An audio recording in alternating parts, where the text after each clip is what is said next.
continuemos hablando de este tema que pues cuando vienen las campañas es una palabra bastante popular, el tema de corrupción y la acción de combate a la misma, pero ahí se ha quedado. En una promesa y quizás ni siquiera se entiende a gran detalle de qué se trata, pero prometerlo suena bien, al menos en un discurso. Para ampliar más este tema, también sumemos a la conversación al doctor Julio Jiménez, quien es investigador catedrático y vicepresidente del Colegio Nacional de Abogados, a quien le agradezco nos acompañe esta mañana. Y doctor, iniciando justamente con lo que estábamos viendo, ¿qué falta para que los sistemas estatales anticorrupción sean funcionales? Existen, sí, ya están aprobados en algunas entidades, pero no sabemos si en realidad están operando o no. ¿Qué nos está quedando? La saturan a veces también la corrupción, determinante en este proceso de actividad. Es preocupante que la provincia no tenga estos niveles de confianza, estos niveles de reconocimiento hacia la prevención, combate y la erradicación. Es terrible ver cómo intereses personales de algunos grupos políticos, de algunos grupos de la delincuencia organizada han entrado las instituciones, desvinculado a algunas organizaciones que deberían combatir y erradicar este tipo de prácticas que siendo México en el verdadero antes. A nivel nacional sigue generando la inversión de capital nacional, la violencia, obviamente la impunidad y la corrupción en materia de administración de justicia siguen siendo asignaturas pendientes que este gobierno no puede atender y mucho menos resolver. Los mexicanos, los inversionistas, los patrones, se ha armonizado la ley frente a la realidad real, frente a nuestro país. Francisco.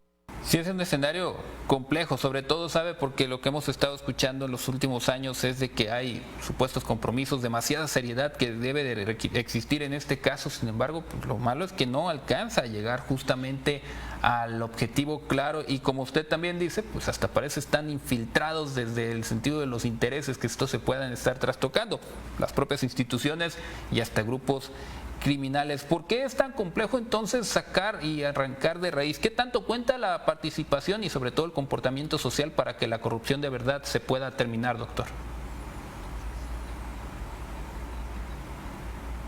Francisco, debo decirte que la corrupción que ha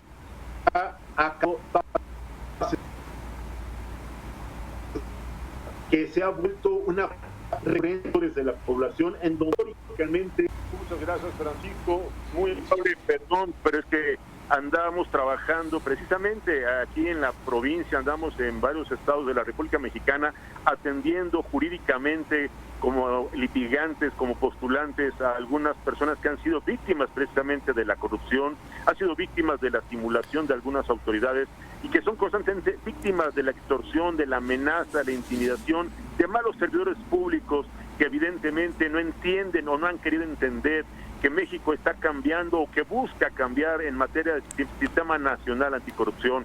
No veo con profunda tristeza, Francisco, amable auditorio, veo cómo no hay capacitación, no hay empatía, no hay sensibilización con las víctimas del delito. Están revictimizando a las víctimas que todos los días se suman a las estadísticas nacionales y mientras tanto el gobierno federal pues sigue pensando en acusar a los delincuentes o con sus papás o con sus abuelitos o mandarles besos y abrazos y con eso lamentablemente seguimos viendo cómo las cifras de desaparición forzada, las cifras de violencia de género, las cifras incluso ya en el contexto político electoral siguen siendo una realidad porque la corrupción desafortunadamente en el contexto social ha penetrado a las bases muy amplias de la sociedad en donde tal parece que muchas personas piensan o siguen pensando que estamos en la década de los 70s o en los 80s, cuando la corrupción formaba parte del ideario nacional o de las filosofías o idiosincrasias sociales. Esto es terrible y alarmante, Francisco, porque México está obligado a trascender. El país, el Estado mexicano está responsablemente obligado, constitucionalmente obligado a establecer políticas a nivel nacional y armonizar disposiciones a nivel legislativo para precisamente capacitar, prevenir, combatir y erradicar cualquier práctica que pueda generar un acto de corrupción, un acto de vinculación, un acto de simulación que transfiera, que vulnere los derechos humanos y que afecte precisamente a los ciudadanos mexicanos, que lo que menos deseamos y pues esperamos es un maltrato, un acto de extorsión, un acto de simulación, o un acto de omisión por parte de las autoridades. Reitero, en los 3 niveles de gobierno, Francisco, esto es muy preocupante porque seguimos siendo testigos y la opinión internacional nos sigue calificando como uno de los países más corruptos, como uno de los países más inseguros. Pero ¿cómo nos van a calificar si el propio titular del Ejecutivo Federal sigue tal parece con esa política criminal, sigue fomentando la impunidad para la delincuencia organizada, Francisco?